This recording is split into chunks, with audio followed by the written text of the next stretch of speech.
नमस्कार। नेपाली विषय शिक्षण सिकाइ सहजीकरण क्रियाकलापको यो नयाँ श्रृङ्खलामा सम्पूर्ण विद्यार्थी भाइ बहिनीहरूलाई हार्दिक स्वागत गर्न चाहन्छु। म नेपाली विषय शिक्षक मिलन र आजको यो शिक्षण सिकाइ सहजीकरण क्रियाकलापमा कक्षा 10 मा अध्ययन गर्ने विद्यार्थी भाइ बहिनीहरूको लागि मैले कक्षा 10 को नेपाली पाठ्यपुस्तक अन्तर्गत रहेको पाठ 1 जन्मभूमि शीर्षकको कथाको कथा परिचय र मूल भावलाई चाहिँ पाठ्यवस्तुको रूपमा लिएर यहाँहरू समक्ष उपस्थित भएको छु। आजको यो शिक्षण सिकाइ सहजीकरण क्रियाकलापमा हामीले जन्मभूमि कथाको कथा परिचय, यो कथा कस्तो पृष्ठभूमिमा लेखिएको कथा हो, यो कथाले कस्तो भावलाई चाहिँ अँगालेर चाहिँ अगाडि बढेको छ, कस्तो किसिमको चाहिँ शिक्षा यो कथाबाट चाहिँ हामीले प्राप्त गर्न सक्छौं भन्ने जस्ता कुराहरूलाई चाहिँ कथा परिचयको रूपमा हामीले आजको शिक्षण सिकाइ सहजीकरण क्रियाकलापमा अध्ययन अध्यापन कार्य गर्नेछौँ। त्यस्तै गरेर आजको कक्षा शिक्षणमा मूल भाव जन्मभूमि कथाको मूल भावलाई पनि हामी बुदागत रूपमा जो यहाँ लेखिएको छ यसलाई छलफल गर्दै जानेछौँ। क्रमशः विद्यार्थी भाइ बहिनीहरूले अवश्य पनि आजको शिक्षण सिकाइ सहजीकरण क्रियाकलापबाट केही न केही मात्रामा जन्मभूमि कथाको बारेमा एउटा धारणा बसाल्न अथवा चाहिँ सिक्न सक्नुहुन्छ भन्ने चाहिँ मैले विश्वास गरेको छु।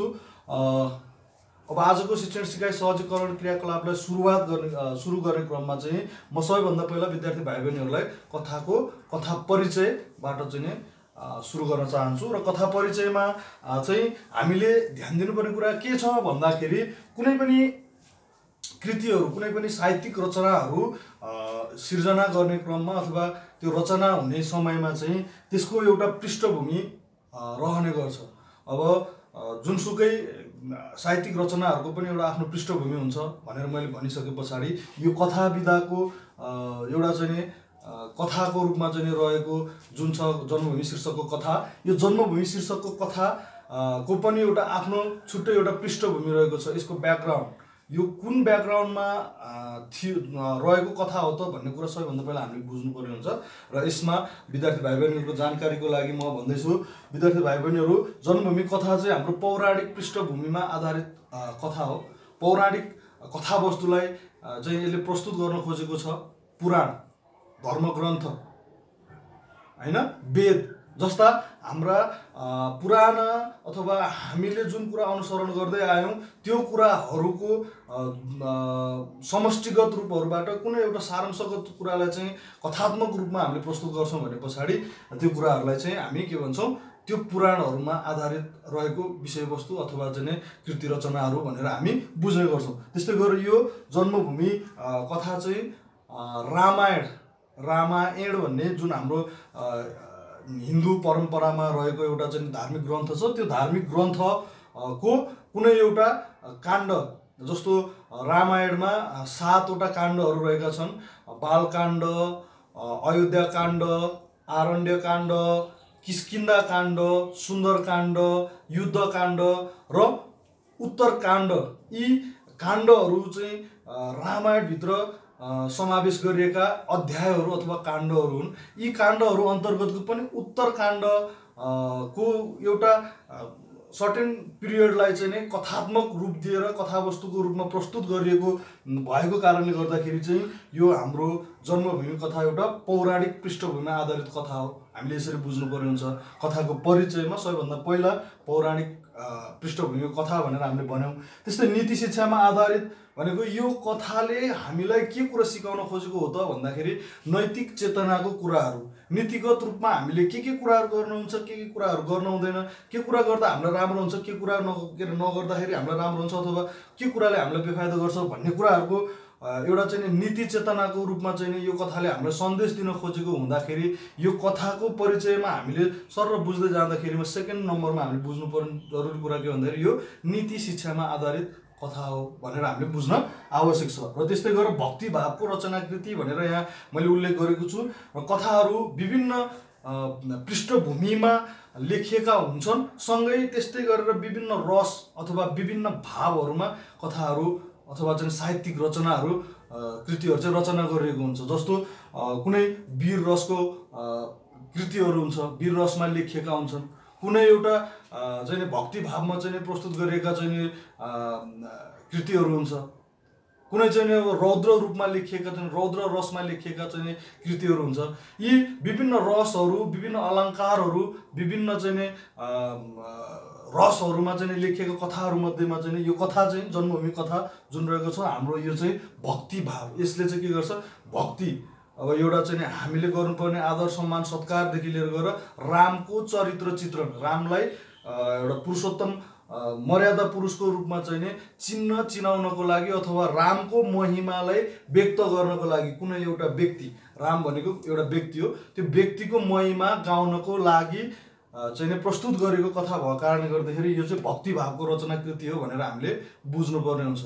यसले कुनै एउटा व्यक्तिलाई महान बनाउनको लागि चाहिँ त्यो किसिमले चाहिँ एउटा आफ्नो भूमिका निर्वाह गरेको छ यस कथाले। त्यही भएर यो कथा चाहिँ के हो त, हाम्रो कथाको परिचय अन्तर्गत हेर्दै जाँदाखेरिमा भक्ति भावमा कसैलाई चाहिँ भक्ति गरेर अथवा चाहिँ त्यसको बारेमा महिमा गान गर्ने किसिमको कथा हो भनेर हामीले भन्न सक्छौँ। यस प्रकार कथाको परिचयमा हामीले जन्मभूमि कथालाई पौराणिक पृष्ठभूमिको कथा, नीति शिक्षामा आधारित कथा र भक्ति भावको कथा, भक्ति भावमा लेखिएको कथा कृति भनेर हामीले यसलाई परिचय दिन सक्छौँ। अब यसपछि जाउँ हामी मूल भावमा। यस कथाले भन्न खोजेको कुरा के हो त, यसले हामीलाई दिन खोजेको शिक्षा सन्देश के हो त भन्ने विषयमा मैले बुदागत रूपमा लेखिदिएको छु। यसैलाई म सरर भन्दै जान्छु।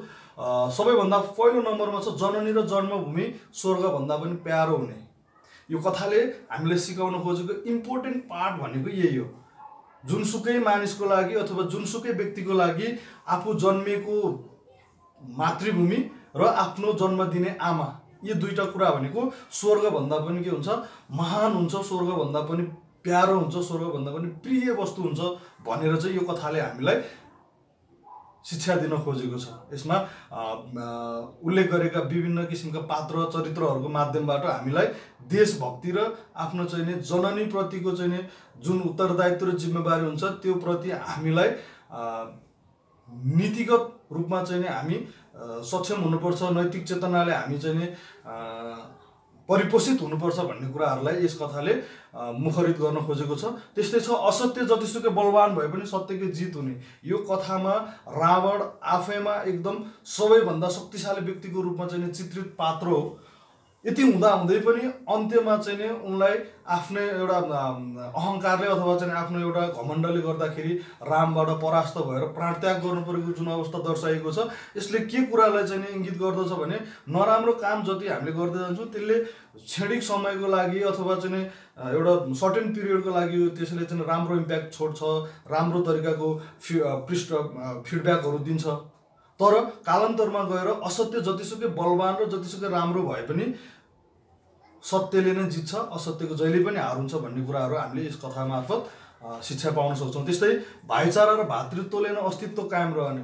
यदि हामी सधैँभरि अस्तित्वमा रहिरहन चाहिँ हाम्रो चाहना छ अथवा हामीले त्यो किसिमको चाहिँ विचार राख्छौँ भने पछाडि हाम्रो व्यवहार पनि के हुनु पर्यो, सबैजनासँग भाइचारा, भाइ मिलापको, भाइ बन्धुत्वको, विश्व बन्धुत्वको भावना हामी हुनु पर्यो र भातृत्व, भाइले भाइलाई गर्ने किसिमको व्यवहारहरू, एकले अर्कालाई माया र एउटा चाहिँ सद्भावपूर्ण व्यवहार गरेको खण्डमा अर्कोबाट पनि हामीले त्यस्तै किसिमको व्यवहारहरू प्राप्त गर्न सक्छौँ र सधैँभरि हाम्रो अस्तित्व चाहिँ कायम गरिराख्न सक्छौँ भन्ने कुराहरूलाई पनि यसले यो कथाले चाहिँ प्रस्तुत गर्न खोजेको छ। त्यस्तै मैले अन्तिम नम्बर लिएको छु अहङ्कारले विनाश निम्तिने। जब मानिसले अथवा कुनै पनि चिज प्राणी वस्तुले अहङ्कार गर्छ अथवा घमण्डले फुल्छ त्यस पछाडि उसको विनाश असम्भवभावी छ भनेर चाहिँ यस कथाले हामीलाई सिकाउन खोजेको छ।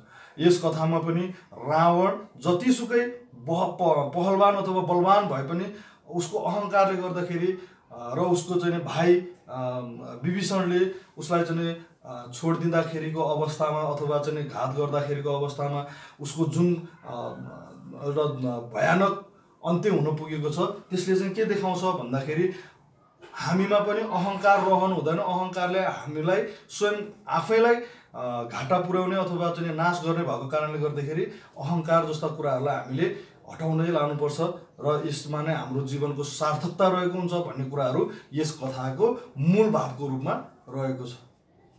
अवश्य पनि विद्यार्थी भाइ बहिनीहरूलाई आजको यो शिक्षण सिकाइ सहजीकरण क्रियाकलापबाट जन्मभूमि कथाको बारेमा, कथा परिचय र मूल भावको बारेमा केही कुराहरू